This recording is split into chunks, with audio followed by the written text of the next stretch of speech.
In 2023, the South China Sea witnessed escalating tensions involving China, the Philippines, and the neighboring nations involving maritime disputes and territorial sovereignty. The Philippines and the United States, through strategic actions, diplomatic engagements, and joint military exercises, maintained regional balance. We have identified a number of projects that benefit the Philippine AFP and allow the United States and the Philippines to operate together effectively. While a historic visit by Japanese Prime Minister Fumio Kishida to the Philippines, along with joint patrols of the Philippines Maritime Force with the United States, Australia, and Japan, elicited strong responses from China. The probability of collusion between the Philippines and China definitely exists, however. It may vary from low to high based on the priorities of both, influenced by diplomatic efforts, ongoing rhetoric, and strategic alignments with key allies. This unfolding narrative highlights the South China Sea's prominence on the global stage.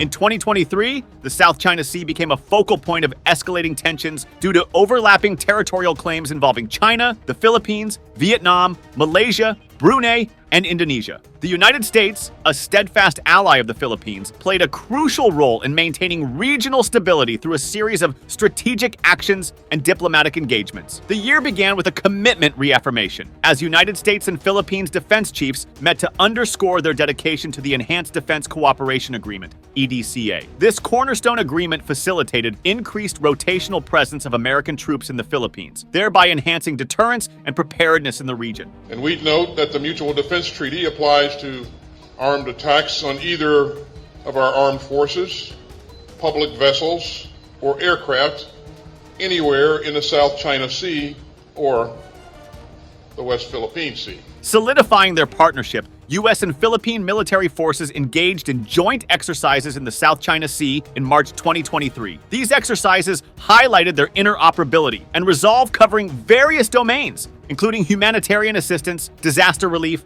maritime security, and air defense. In a virtual summit held in April, both the U.S. and the Philippines presidents reaffirmed their commitment to the U.S.-Philippines alliance. Pledges were made to strengthen cooperation across security, economic, and climate change domains. July saw a bold move as the U.S. and Philippines warships conducted a freedom of navigation operation in the South China Sea. This operation challenged excessive maritime claims and upheld the international right of innocent passage through international waters. We cannot rely on those desires. It takes teamwork, and it takes resolve. And it takes like-minded nations and navies working together to ensure, to leave no doubt, that we are airtight in our beliefs. Thereby sending a clear message regarding their commitment to freedom of navigation in the region. In August, the U.S. and Philippines defense officials explored possibilities of joint patrols in the South China Sea, further strengthening their maritime security collaboration. In October, tensions escalated when a Chinese Coast Guard vessel blocked Philippines resupply boats and vessels to Ayungin Shoal, which is also known as Second Thomas Shoal, drawing condemnation from the U.S. State Department as dangerous and unlawful. In November, joint maritime patrols between the United States and the Philippines in the South China Sea signaled unwavering commitment of both nations to uphold freedom of navigation and maintaining a rules-based international order in the region. Throughout the year, the U.S.-Philippines alliance played a pivotal role amid escalating tensions in the South China Sea. Diplomatic reaffirmation, joint exercises, summit-level engagement, freedom of navigation operations, phone ops, and discussions on expanded defense cooperation demonstrated the commitment of the United States to support the security and sovereignty of the Philippines in the South China Sea. Likewise, the United States has also shown considerable support for the Philippines. I want to be clear. I want to be very clear. The United States defense commitment to the Philippines is ironclad. The United States defense agreement with the Philippines is ironclad. Any attack on the Filipino aircraft vessels or armed forces will invoke our mutual defense treaty with the Philippines. From convening their strong commitment to the Enhanced Defense Cooperation Agreement, EDCA, to the rotational presence of U.S. troops in the Philippines, the alliance's strength was vividly demonstrated in months after months. The virtual summit between U.S. President Joe Biden and Philippine President Ferdinand Marcos Jr. marked a significant diplomatic milestone. In July 2023, U.S. warships were conducting a freedom of navigation operation, FONOP, in the South China Sea.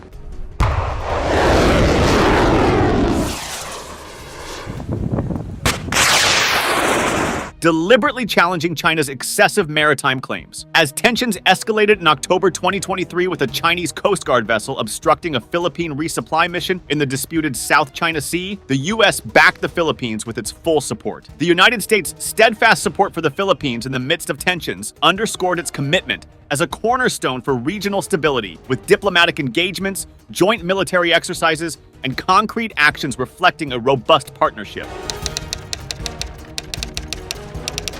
The anxiety surrounding the events in October and November in the South China Sea led Philippines to look for support from the international community. Japanese Prime Minister visit to the Philippines in early November boosted confidence of the Philippines. In a historic visit on November 3, 2023, Japanese Prime Minister Fumio Kishida made significant strides in reinforcing Japan's ties with the Philippines. The day of the visit began with a poignant gesture as Prime Minister Kishida paid his respects at Rizal Park, commemorating national hero Jose Rizal's pivotal role in the Philippines' independence movement. Subsequent engagements included business landscape and the future trajectory of economic relations between Japan and the Philippines. The high point of the visit unfolded during the meeting between Prime Minister Kishida and President Ferdinand Marcos Jr. comprehensive dialogues, spanning vital aspects such as security and defense cooperation, economic relations, and people-to-people exchanges took place. The leaders delved into bilateral projects, including the provision of coastal surveillance radar systems and disaster response equipment. In subsequent developments,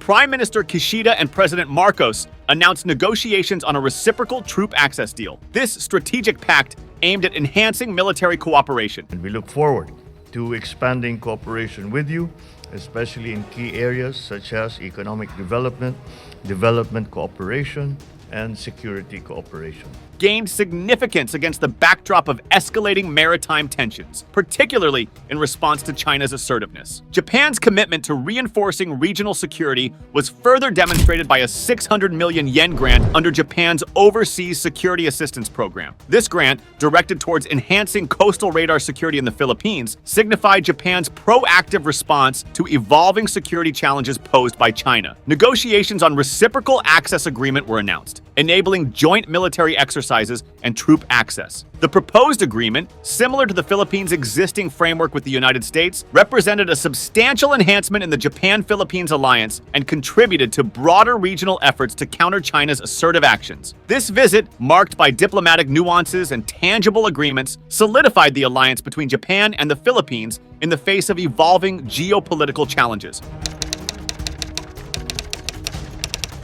President Ferdinand Marcos' recent visit to the United States, particularly his stop in Hawaii, signified pivotal moment. Marcos received a warm welcome from the local Filipino community, reflecting on his family's exile in Hawaii during the aftermath of his father's ousting in 1986. This visit holds symbolic weight, marking his commitment to strengthening ties with the U.S. The president's engagement also involved a two-day stay at the U.S. Indo-Pacific Command headquarters, emphasizing the Philippines' role in regional security. While Marcos focused on economic collaborations during the Asia-Pacific Economic Cooperation (APEC) Summit, where he secured substantial investment pledges, his visit to Hawaii took on added significance. The president's diplomatic efforts included a meeting with Chinese President Xi Jinping at the APEC Summit, aiming to diffuse tensions while concurrently finalizing a nuclear energy deal with the U.S. and expanding American military access in the Philippines. When this agreement goes into effect, the United States will be able to share equipment and material with the Philippines as they work to develop small modular reactors and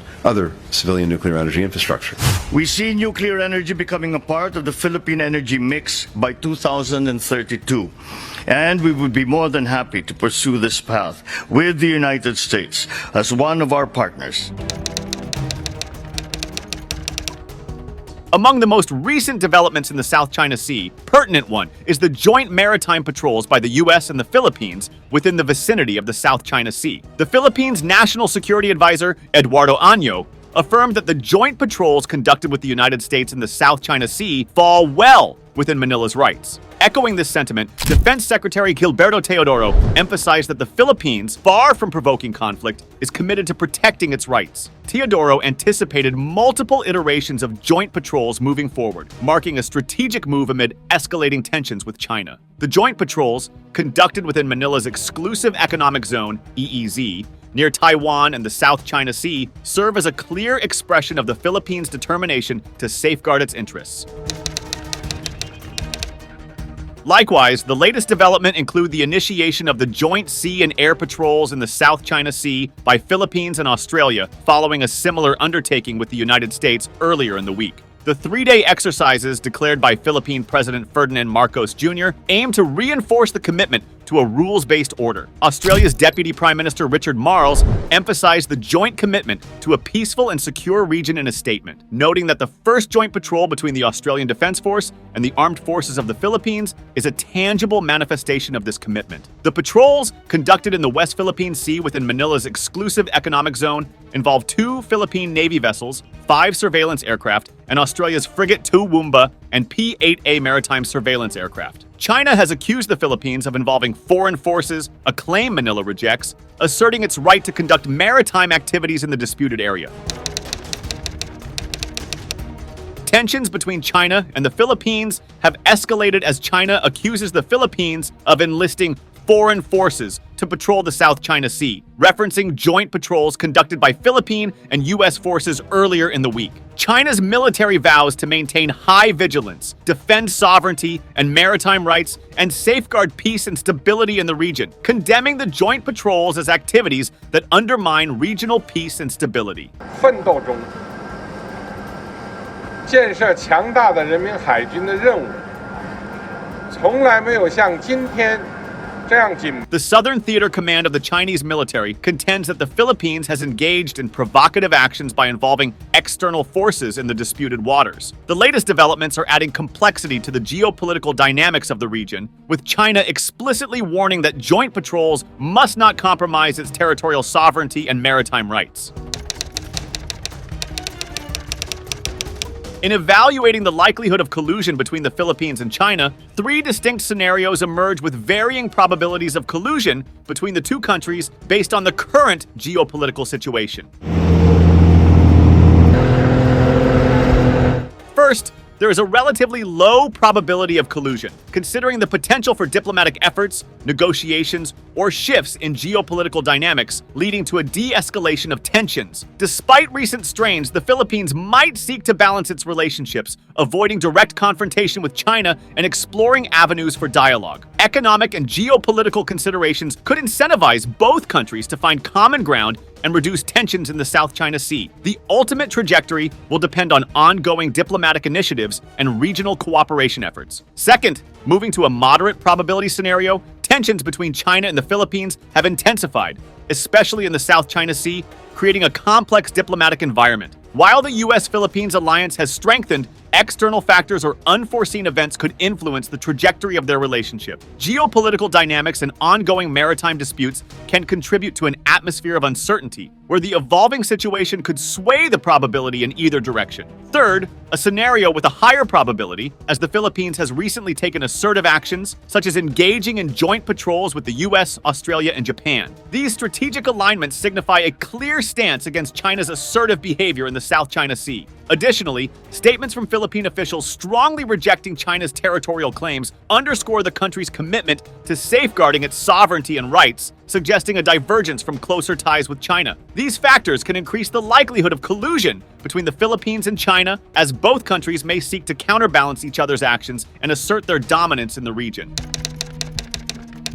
To sum up, the events unfolding in the South China Sea in 2023 underscore a complex geopolitical landscape marked by strategic alliances, diplomatic maneuvers, and heightened tensions. The United States, Japan, and Australia's support for the Philippines, alongside joint maritime patrols, reflects a united front against China's assertiveness. The evolving probability of collision between the Philippines and China adds uncertainty to the region. This narrative serves as a testament to the delicate balance and strategic calculations amid competing interests in the South China Sea.